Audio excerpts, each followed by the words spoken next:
Elizabeth McDonald, and I'm with the Aurora FFA chapter, and I'm here with Paul Huenefeld today.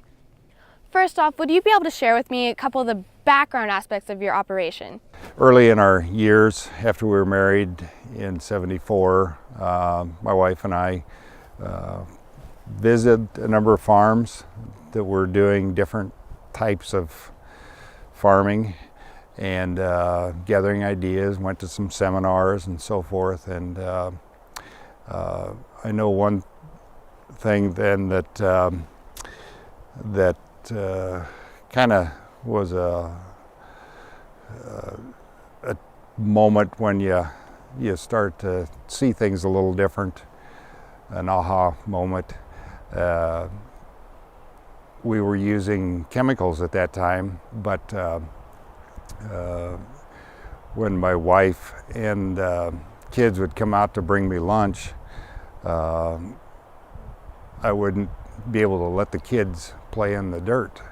And I got to thinking, well, we're producing food for the world in a soil that I can't let my own kids play in. And some of that affected my thinking, and I got to questioning, well, is there a system that wouldn't be that harsh on my kids, or that would allow us to do it in a safer way, and so we seriously started then looking at organic farming. I've got about 720 acres that we farm. Of that, there's about 650 acres that are in row crop that we're certified organic on. We began first field certified in 1987. We do have a small feeding operation where we buy calves and then we finish them out and market them privately to people in our local community. We've been doing that since the mid-'80s. We're surrounded by all these trees here in these shelter belts. Can you tell us the history of these trees? Yeah, my Uncle Wesley was one that grew up as a young man, I guess, during the 20s, 30s, and saw some difficult years, and the Dust Bowl was in that time, and they saw a lot of erosion from the wind, and he determined and decided that he would not let his soil blow like he had seen in the past.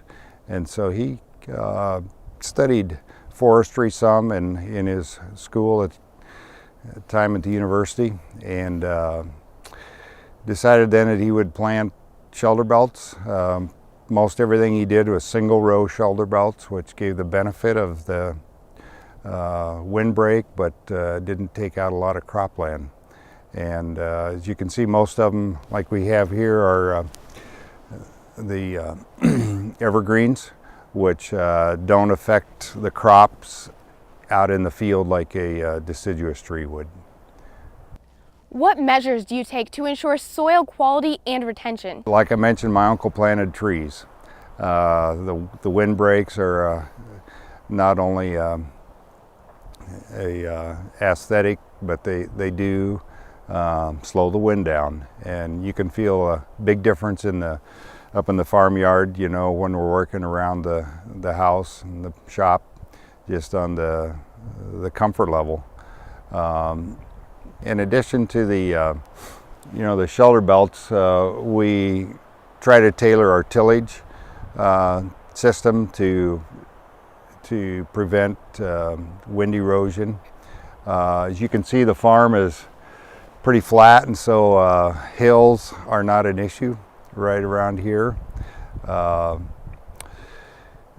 We like to keep the farm as green as we can, as far as something growing all the time. And in fact, this last fall, before the winter freeze hit, we basically had every acre, I should say at least 90% of our acres were green. We either had old alfalfa or new seeded. We had winter wheat.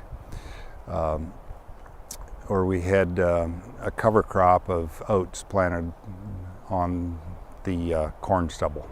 So, and we see that as not only helpful, you know, as far as soil retention, but it's also good for the soil quality.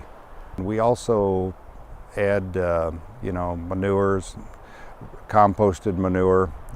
We use some liquid fish.